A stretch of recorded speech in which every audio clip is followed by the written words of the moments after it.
today we are going to learn English grammar. आज आपण पाहणार आहोत इंग्लिश मध्ये जे सेंटेन्स असतात वेगवेगळ्या प्रकारचे असतात. एक्सक्लेमेटरी असतं, क्वेश्चन सेंटेन्स असतात किंवा इंटरोगेटिव्ह असतं, इंपेरेटिव्ह असतं, डिक्लेरेटिव्ह असतं. मग यामध्ये आपल्याला असे दोन सेंटेन्स पाहिजे ज्यामध्ये मुलं खूप कन्फ्यूज होतात. कन्फ्यूज कुठले असतील? चला पाहिजे आज आपल्याला डिक्लेरेटिव्ह अँड इंपेरेटिव्ह सेंटेन्स. ओके, त्याआधी शॉर्ट मध्ये पहा की आपण डिक्लेरेटिव्ह आणि इंपेरेटिव्ह तर शिकायचेच आहेत, पण बाकीचे सेंटेन्स जे की एक्सक्लेमेटरी असेल तर आपण एक्सक्लेमेटरी मार्कने ओळखतो, इंटरोगेटिव्ह असेल तर क्वेश्चन मार्कने ओळखतो, अशा काहीतरी ट्रिक आपण वापरतो. पण डिक्लेरेटिव्ह सेंटेन्स काय करायचं? डिक्लेरेटिव्ह मध्ये तर आणि इंपेरेटिव्ह सेंटेन्स दोन्हीमध्ये पण जे पंचुएशन दिले ते सेमच आहे. मग काय करायचं? यामध्ये खूप मुलं कन्फ्यूज होतात. त्याचंच कन्फ्युजन दूर करायचंय. आज पाहिजे आपल्याला डिक्लेरेटिव्ह आणि imperative sentence how to identify.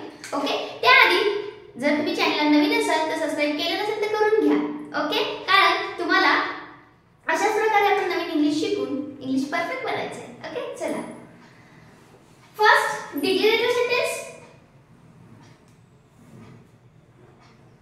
Declarative sentence आणि इथे घेऊया आपण इंपेरेटिव्ह. पहा थोडंसं आपण याच्यामध्ये कंपेअर करूया म्हणजे तुम्हाला हे समजेल की आपण कुठे येतात. मुलं फक्त चिन्हावून समजतात एक्सक्लेमेटरी, इंटरोगेटिव्ह. तर यामध्ये दोन्हीकडे पण विचार केला तर दोन्हीकडे फुल स्टॉप असेल. शेवटला फुल स्टॉप असेल. मग ह्याला हे करतात, ह्याला हे करतात. मग नेमकं कशाला म्हणायचं डिक्लेरेटिव्ह, कशाला म्हणायचं इंपेरेटिव्ह? यासाठी डिक्लेरेटिव्ह म्हणजे काय? डिक्लेअर केलेलं असतं एखादं सेंटेन्स. म्हणजे कसं? I like climbing, I am taking mail, she watching TV, like this. त्या सेंटेन्सला त्याला डिक्लेरेटिव्ह म्हणायचं. एक्झाम्पल लिहून राहते आणि थोडंसं आपण कंपेअर केलं तुम्हाला लगेच समजून येईल. पहा, I like climbing, I like climbing. मला झाडावर चढायला आवडतं. ओके, यामध्ये काय सांगितलं यांनी? तिला आवडतं, संपलं. त्यांचं काय एक्सप्रेशन आहे? आता शेवटचा पूर्णविराम असणार आहे. ओके, म्हणजे फुल स्टॉप. याला म्हणायचं डिक्लेरेटिव्ह. आता इथं काय येणार आहे? मग या सेंटेन्स मध्ये इंपेरेटिव्ह सेंटेन्स मध्ये रिक्वेस्ट असते, कमांड असते, ऑर्डर असतात. त्याला म्हणायचं इंपेरेटिव्ह. फॉर एक्झाम्पल सांगते,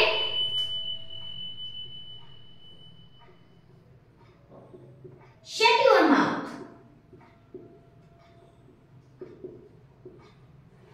शट युअर माउथ म्हणजे इथं काय केलं यांनी? ऑर्डर दिली, तुझं तोंड बंद कर. काय केलं इथं? ऑर्डर दिली आणि त्याला म्हणायचं इंपेरेटिव्ह. किंवा आता दुसरं घेतलं तर प्लीज टेक युअर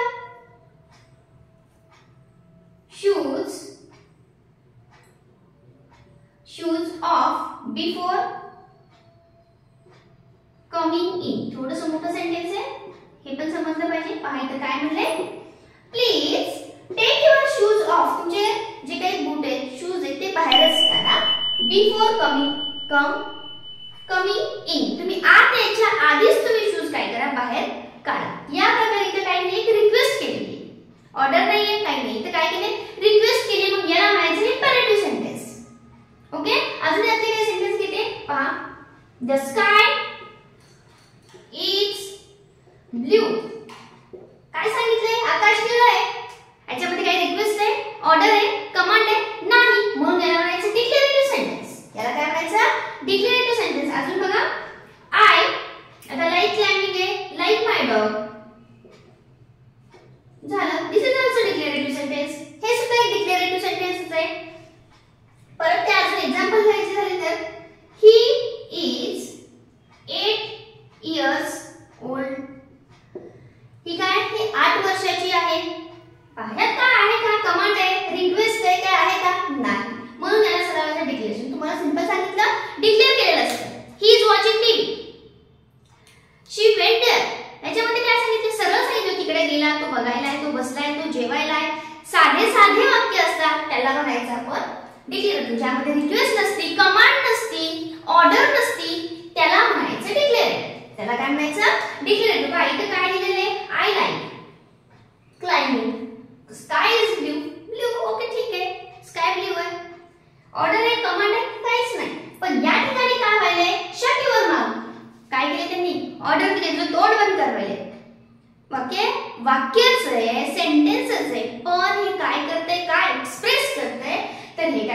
ऑर्डर द्यायला आहे. आता इथं काय दिलं, please take your shoes off before coming. तुम्ही मध्ये यायच्या आधी तुमचे शूज बाहेर काढा कृपया. कृपया तुम्ही जेव्हा मध्ये येता तेव्हा त्याच्या आधीच तुम्ही शूज बाहेर काढूनच मध्ये या. म्हणजे ते एक रिक्वेस्ट केली त्यांनी, मग त्याला म्हणायचं इम्पेरेटिव्ह. अजून काय सेंटेन्स याच्यामध्ये पाहिलं तर स्टँड प्रॉपरली.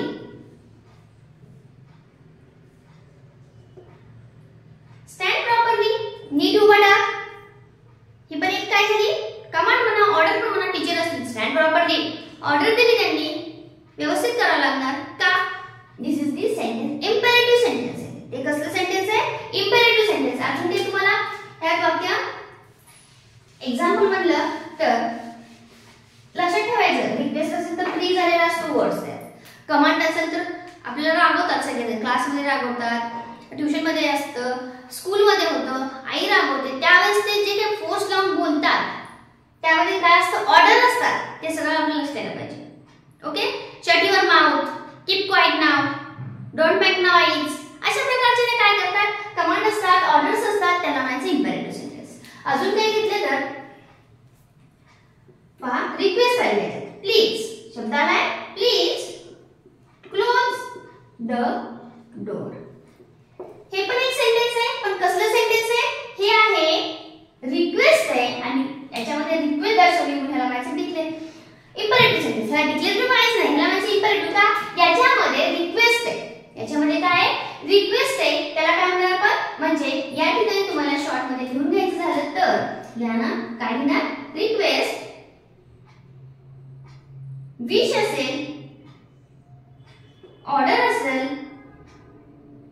कमांड असतील, त्या वाक्यामधून काय अर्थ निघतो. रिक्वेस्ट आहे, कमांड आहे, विश आहे, ऑर्डर आहे, काय, त्याला म्हणायचं इम्पेरेटिव्ह सेंटेन्स.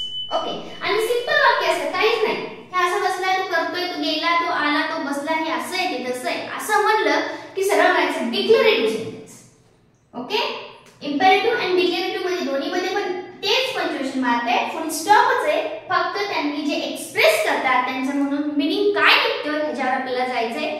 शॉर्ट मध्ये सांगितले तुम्हाला, प्लीज आलेलं असतं, रिक्वेस्ट असतात, कमांड असतात. मी परत परत तेच सांगते, तुम्हाला लर्न झालं पाहिजे. बिकॉज ऑफ इम्पेरेटिव्ह सेंटेन्स मध्ये कमांड, रिक्वेस्ट असतात, याच्यामध्ये ते नसतं. डिक्लेरेटिव्ह मध्ये नसतं, सिंपल सेंटेन्स असतं. त्यांनी असं केलं, त्यांनी तसं केलं. ओके, त्यामुळे don't confuse in this two sentence.